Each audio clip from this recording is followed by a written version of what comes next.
Hello my dear all viewers, আমি already আমার এই চ্যানেলেতে সমাস প্রকরণ প্রসঙ্গে অব্যয়ীভাব সমাস প্রথমত, দ্বিতীয়ত তৎপুরুষ সমাস বিস্তারিতভাবে আলোচনা করেছি। তদনন্তর আমি আমার প্রিভিয়াস ভিডিওয় তৎপুরুষ সমাসের সমানাধিকরণ ও কর্মধারয় সমাস সম্পর্কে আলোচনা করেছি। আজ আমি সেই তৎপুরুষের অন্তর্গত বা সমানাধিকরণের সূত্র ধরে কর্মধারয় সমাসের অন্তপাত অর্থাৎ দ্বিগু সমাস আজ আলোচনা করব বিস্তারিতভাবে।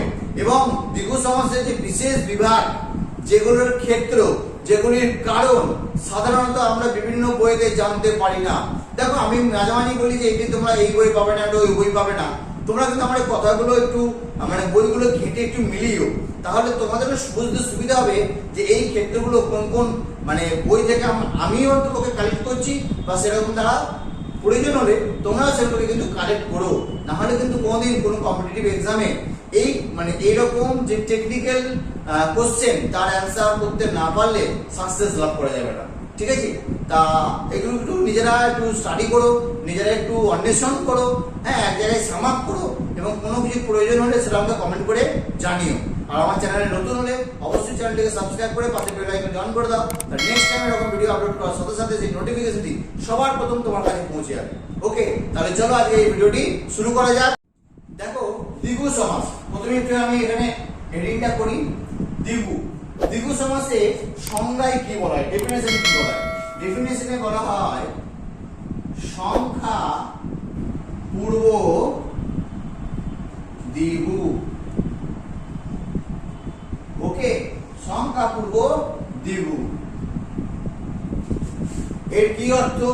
এর অর্থ হলো, যদি বাংলায় প্লেন বলি, যে কর্মধারয় সমাস হয়েছিল, অর্থাৎ যে তৎপুরুষ সমাসের সূত্র ধরে কর্মধারয় সমাস হয়েছিল, সেই কর্মধারয় সমাসের সূত্র ধরেই যদি পূর্বপদ সংখ্যাবাচক হয়, অর্থাৎ আমার গোটা বডিটা যদি তৎপুরুষ সমাস হয়, তাহলে আমার হাতটা হয়ে গেল কর্মধারয় সমাস এবং হাতের আঙুলগুলো হয়ে গেল দ্বিগু সমাস। ক্লিয়ার?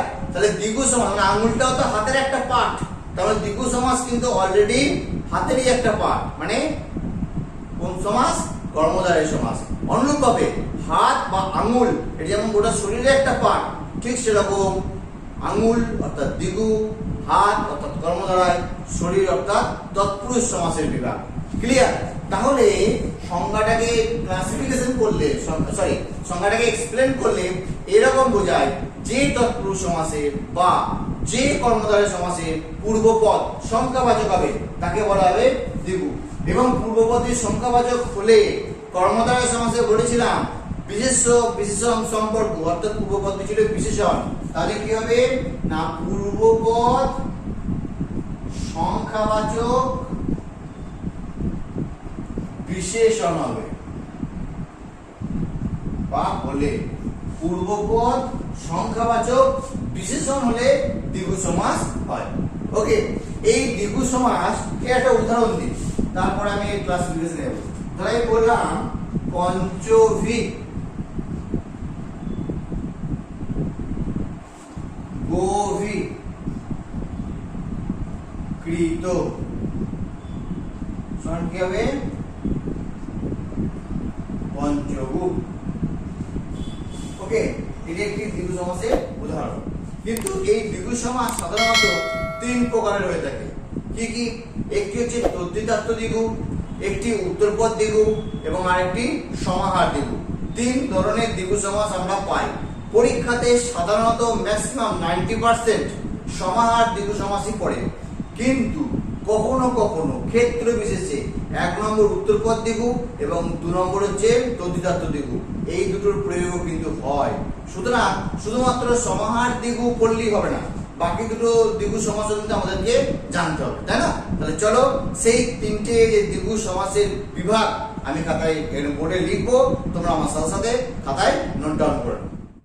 তাহলে দেখো, আমি এখানে অলরেডি দ্বিগু সমাসের তিনটি বিভাগ নোট ডাউন করেছি, এবং তার সাথে সাথে সামান্য কিছু ব্যাখ্যা কিন্তু লিখে রেখেছি তোমাদের সুবিধার জন্য। কিন্তু এই ব্যাখ্যার অন্দরে বা এই ব্যাখ্যার ভিতরে কিছু গুরার্থ আছে, এর ভিতরে আরো কিছু অন্তর্নিহিত অর্থ আছে। সেগুলো আমাদের বুঝতে হবে। আমি সেগুলো উদাহরণ সহকারে তোমাদের সাথে শেয়ার করবো। দেখো 1 নম্বর বলছে তদ্ধিতার্থ দিগু, ঠিক আছে? 1 নম্বরে ঠিক কোনো একটা উদাহরণ লিখি, তবে তোমরা বুঝতে পারবে যে কিভাবে এই প্রয়োগটি ঘটছে। ধর আমি বললাম সন্ন্যাম মাতৃনাম অপত্যম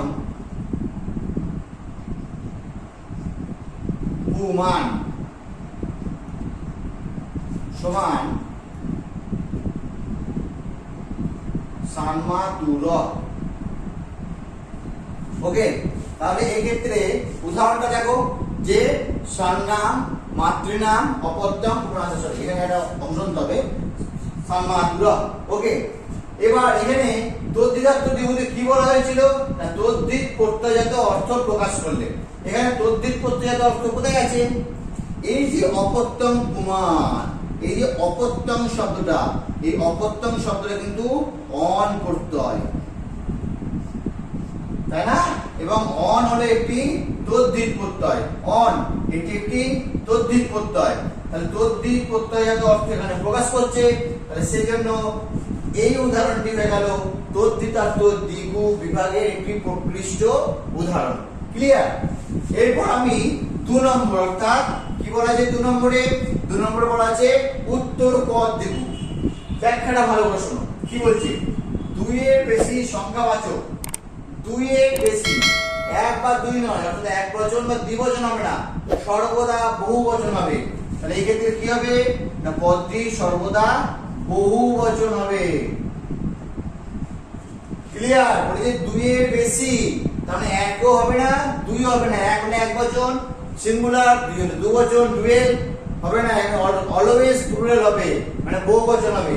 কি সংখ্যাবাচক বিশেষণ ও বিশেষ্য পদ মিলিত হয়, বিশেষণ ও বিশেষ্য পদ মিলিত হয় এবং শেষে অর্থাৎ মিলিত হওয়ার পর কি শেষ পদের অর্থ প্রধান রূপে প্রকাশ হয়। শেষ যে পদটা সেই পদের অর্থ প্রধান রূপে প্রকাশ হবে, তখন সেক্ষেত্রে হয়ে যাবে উত্তর পদ দিগু। উত্তর পদ, শেষ পদ বলতে কোন পদটা? উত্তর পদটা বা অন্ত পদটা, তাই বলা হচ্ছে উত্তর পদ দিগু। ক্লিয়ার? তাহলে এবং সর্বদা সেটি বহুবচন হবে, প্লুরাল হবে। কোনটি? এবার এখানে একটা ব্যাপার, তাহলে প্লুরাল বা বহুবচন কোনটি হবে? পূর্ব পদটি হবে। বুঝে গেল? বহুবচন বা পূর্ব পদ, মানে বহুবচন বা প্লুরাল কোন পদটি হবে? পূর্ব পদ হবে। এবং সংখ্যাবাচক, অবশ্যই সংখ্যাবাচক। তাহলে আমি বললাম ত্রয়ানাম, একটি উদাহরণ, লোকানাম নাথ। দেখো ত্রয়ানাম লোকানাম নাথ কি হবে? ত্রিলোক নাম।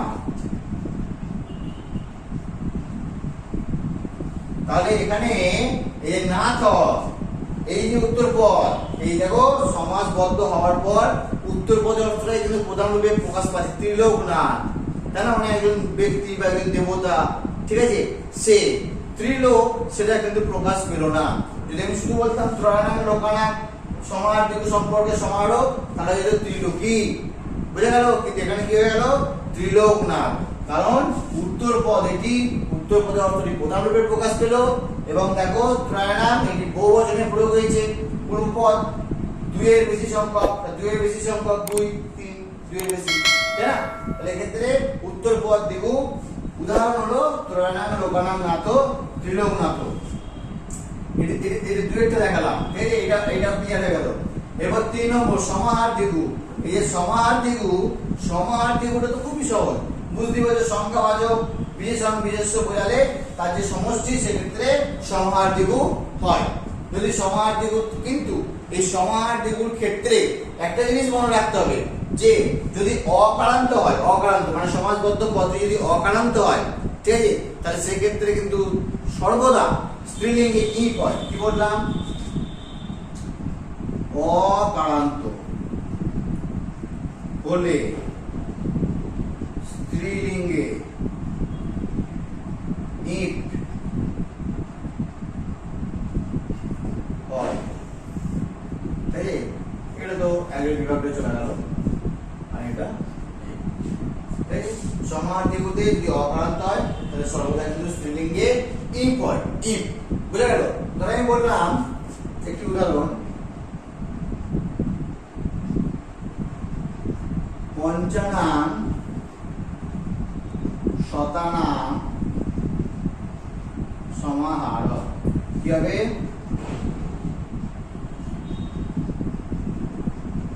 পঞ্চশতী।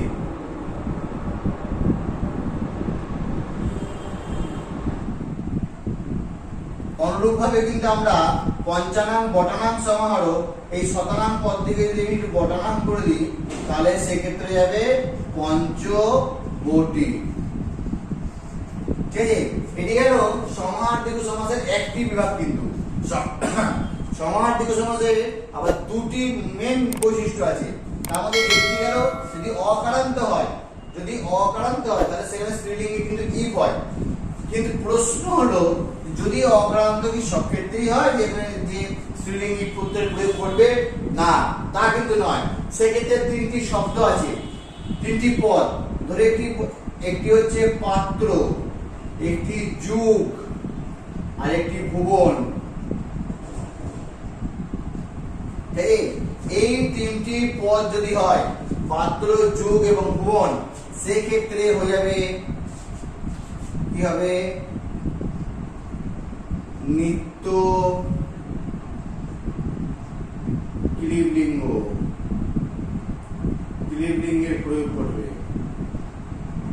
নিত্য ক্লীবলিঙ্গের প্রয়োগ করবে, ক্লীবলিঙ্গের প্রয়োগ করবে। ধরো পাত্র শব্দে বললাম পঞ্চানাং পাত্রানাং সমাহার সমান, সেক্ষেত্রে কি যাবে? পঞ্চপাত্রম। দেখো এটা ক্লীবলিঙ্গের প্রয়োগ করলো।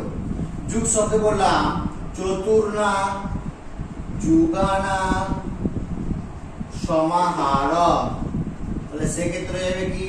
চতুর্যুগম। ওকে। আর ভুবন শব্দে বললাম ত্রয়ানাং ভুবনানাং সমাহার, তাহলে সেক্ষেত্রে হয়ে যাবে ত্রিভুবনম। ওকে, তাহলে এখানে ক্লিয়ার হলো। তাহলে দেখো সমাহার দ্বিগু সাধারণত সর্বদা বিশেষ বিশেষণ সমষ্টি বোঝানো হয় এবং অকারান্তে স্ত্রীলিঙ্গে ইফ প্রত্যয় হয়। কিন্তু যদি সেখানে পাত্র, যুগ এবং ভুবন শব্দের প্রয়োগ থাকে তাহলে সেক্ষেত্রে কিন্তু স্ত্রীলিঙ্গে ইফ প্রত্যয় না হয়ে কি হবে? সর্বদা নিত্য ক্লীবলিঙ্গের প্রয়োগ করবে। ওকে, দ্বিগু সমাস যে কর্মধারয় সমাসের অন্তর্গত, আবার কর্মধারয় সমাস যে তৎপুরুষ সমাসের অন্তর্গত, টোটাল বিভাগটা তোমাদের সাথে কিন্তু শেয়ার করলাম। তোমরা এই তথ্যগুলো সম্পূর্ণভাবে খাতায় নোট ডাউন করে নেবে এবং ভালোভাবে প্রতিদিন নিয়মিতভাবে প্র্যাকটিস করবে। ঠিক আছে, আজকের এই আলোচনা যদি তোমাদের ভালো লাগে অবশ্যই আমাকে কমেন্ট করে জানিও। তোমার সবাই ভালো থেকো, সাবধানে থেকো, শুভ